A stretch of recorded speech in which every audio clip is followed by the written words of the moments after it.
యేసు సహోదరుడైన యూదా. దేవునికి స్తోత్రం. ఆయన మనకు ఒకటి చెప్దామని పూనుకొని ఇంకొకటి రాయాల్సి వచ్చింది అంటున్నాడు. రాయవలసి వచ్చెను. ఒకటి రాద్దాం అనుకున్నాను, కానీ దేవుడు అది రాయనీయలేదు. ఆ తర్వాత ఇదిగో ఇప్పుడు సంఘములో పరిస్థితులు చూడు ఎలా ఉన్నాయో. ఎలయనగా కొందరు రహస్యముగా జొరబడి ఉన్నారు. వీరు తమను కొనిన ప్రభువుని కూడా విసర్జించుచు నాశనకరముకు భిన్నాభిప్రాయములను రహస్యముగా బోధిస్తూ ఉన్నారు. ఎలయనగా కొందరు రహస్యముగా జొరబడి ఉన్నారు. వారు భక్తిహీనులై మన దేవుని కృపను కామాతురత్వమునకు దుర్వినియోగపరచుచు మన అద్వితీయ నాథుడును ప్రభువునైన యేసుక్రీస్తును విసర్జించుచున్నారు. ఈ తీర్పు పొందుటకు వారు పూర్వమందే సూచింపబడిన వారు, పుట్నోట్లో రాయబడిన వారు. సంఘములోకి కొంతమంది వ్యక్తులు ప్రవేశించారు. వారు ఒక తప్పు బోధ చేస్తూ ఉన్నారు. జారత్వము పాపము కాదు. జారత్వము ఈ శరీరంతో చేసే శరీర క్రియలు లెక్కలోకి రావు అన్నట్లుగా కొన్ని విపరీత బోధలు చేస్తూ ఉన్నారు. ఏమంటున్నాడు? వారు భక్తిహీనులై ఎక్కడ జొరబడ్డారు? సంఘములో జొరబడి. ఎలయనగా కొందరు రహస్యముగా జొరబడి ఉన్నారు. ఎందులో జొరబడ్డారు? సంఘములో జొరబడ్డారు. వారు భక్తిహీనులై మన దేవుని కృపను కామాతురత్వమునకు దుర్వినియోగపరచుచు, వాళ్ళు పని చేస్తూ మన అద్వితీయ నాథుడును ప్రభువునైన యేసుక్రీస్తును విసర్జించుచున్నారు. వీళ్ళు రెండు పనులు చేస్తున్నారు. ఒకటి కామాతురత్వంతో జారత్వం చేస్తున్నారు. రెండవది ప్రభువుని విసర్జిస్తున్నారు. ఓకే, వాళ్ళు కామాతురత్వంతో జారత్వం చేసి ప్రభువుని విసర్జిస్తే వాళ్ళకి నష్టం. వాళ్ళు ఆ రెండు పనులు చేయటమే కాకుండా సంఘమునకు కూడా అవి బోధిస్తున్నారు. ఇది యోధా భక్తుడు గుర్తించింది. ఇదే మాటని ప్రకటన గ్రంథము 2వ అధ్యాయంగాన్ని మీరు చూడగలిగితే, తుయతైర సంఘములో ఉన్న దూతకిలాగు రాయము 18వ వచనం. అగ్నిజ్వాల వంటి కన్నులను అపరంజిని పోలిన పాదములను గల దేవుని కుమారుడు చెప్పు సంగతులు ఏవనగా, నీ క్రియలను, నీ ప్రేమను, నీ విశ్వాసమును, నీ పరిచర్యను, నీ సహనమును నేను ఎరుగుదును. నీ మొదటి క్రియల కన్నా నీ కడపటి క్రియలు మరి ఎక్కువైనవని ఎరుగుదును. అయినను నీ మీద తప్పు ఒకటి నేను మోపవలసి ఉన్నది. ఏమనగా, తాను ప్రవక్తిని చెప్పుకొనుచున్న యెజబెలను స్త్రీని నీవు ఉండనిచ్చుచున్నావు. జారత్వము చేయుటకును విగ్రహములకు బలి ఇచ్చిన వాటిని తినుటకును అది నా దాసులకు బోధించుచు వారిని మోసపరచుచున్నది. ఈ బోధ ప్రస్తావన వచ్చేటప్పటికి యెజబెలు పేరు తీసుకొచ్చాడు.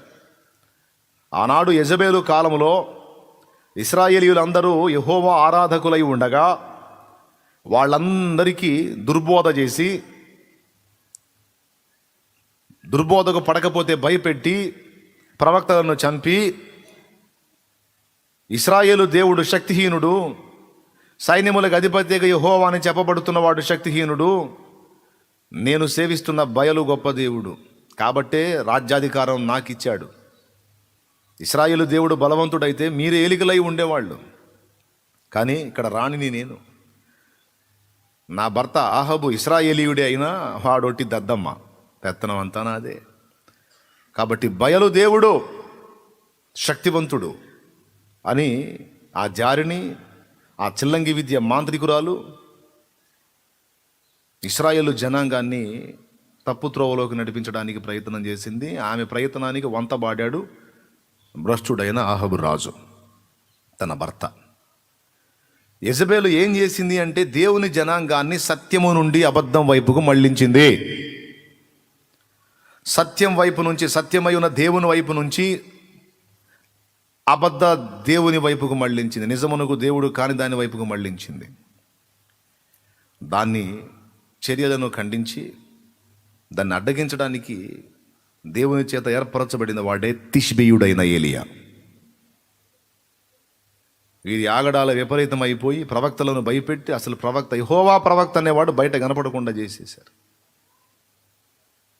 వీళ్ళ అబద్ధ బోధన విస్తరింపజేశారు.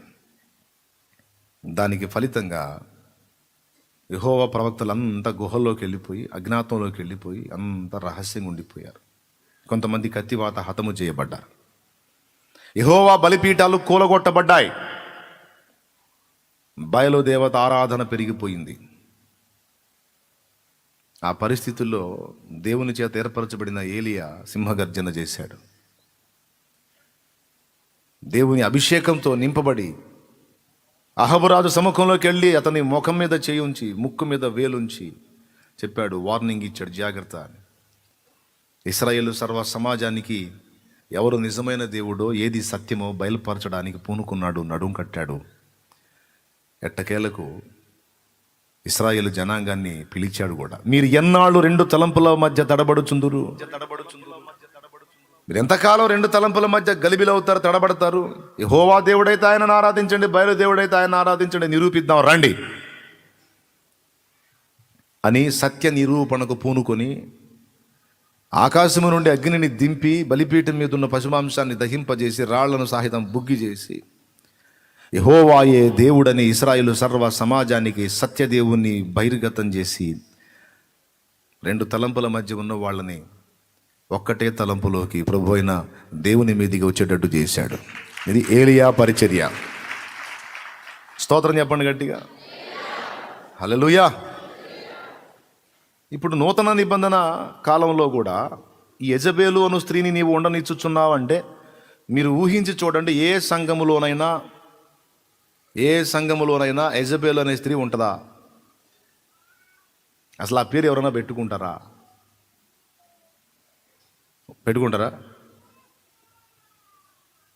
యెజబేలు ఎప్పుడో పోయింది, యెహూ చేతిలో చచ్చింది యెజబేలు. ఏలియా చెప్పినటువంటి శాపవచనం ప్రకారం ఆహాబు అంతే హతుడయ్యాడు. వాని భార్య అయిన యెజబెలు కూడా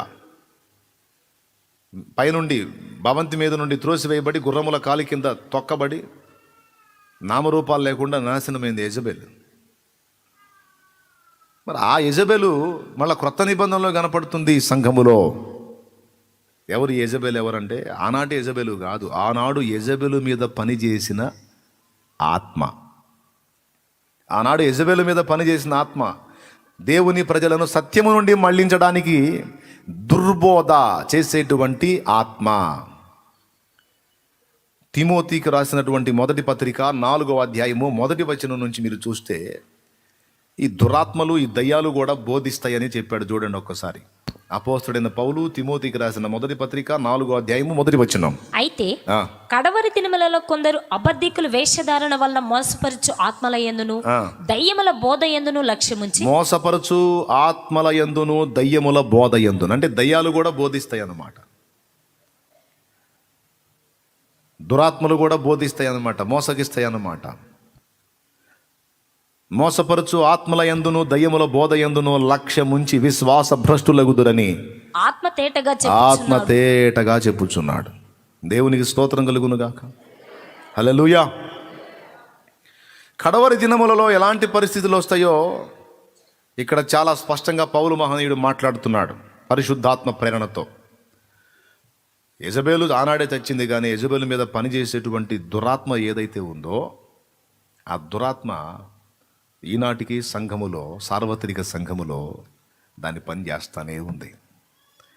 దాని క్రియా ఫలితమే దుర్బోధలు, రకరకాల బోధలు, అపసవ్య బోధలు.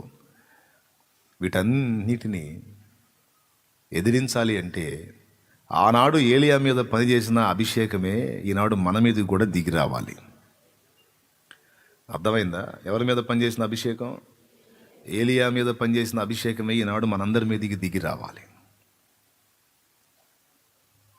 సత్య సంస్థాపన కొరకు ఆనాడు ఒక ఏలియా పూనుకున్నాడు. ఎందుకంటే ఆనాడు ఇశ్రాయేలు జనాంగం ఒక్కటే, ఒక చోటనే ఉంది. కానీ ఈనాడు దేవుని సంఘము సార్వత్రికంగా అనేక ప్రాంతాలలో వ్యాపించింది. ఏ సంఘానికి ఆ సంఘం, దేని టైటిల్ దాంది. కానీ అందరూ కలిసి ప్రభువుని ఆరాధిస్తున్నారు, బైబిల్ని అనుసరిస్తున్నాం అంటున్నారు. అంటే ఇప్పుడు గమనించాల్సింది ఏంటంటే దేవుని జనాంగము అనేక ప్రాంతాలకు వ్యాపించింది కాబట్టి ఎక్కడికక్కడికే ఏలియాలు లేవాల్సి ఉంది. ఇప్పుడు ఎక్కడికక్కడికే సార్వత్రిక సంఘములో అబద్ధ బోధను ఎదిరించి అబద్ధ బోధకు వ్యతిరేకంగా పోరాడే సత్య సంబంధులు, ఏలియా ఆత్మయు అభిషేకము శక్తి పొందినటువంటి భక్తిపరులు లేపబడాలి. యెజబెలు బోధలను ఎదిరించి పిచ్చి బోధలు చేసి ప్రజల్ని మిస్లీడ్ చేసేటువంటి నాయక గణాన్ని ప్రశ్నించాలి.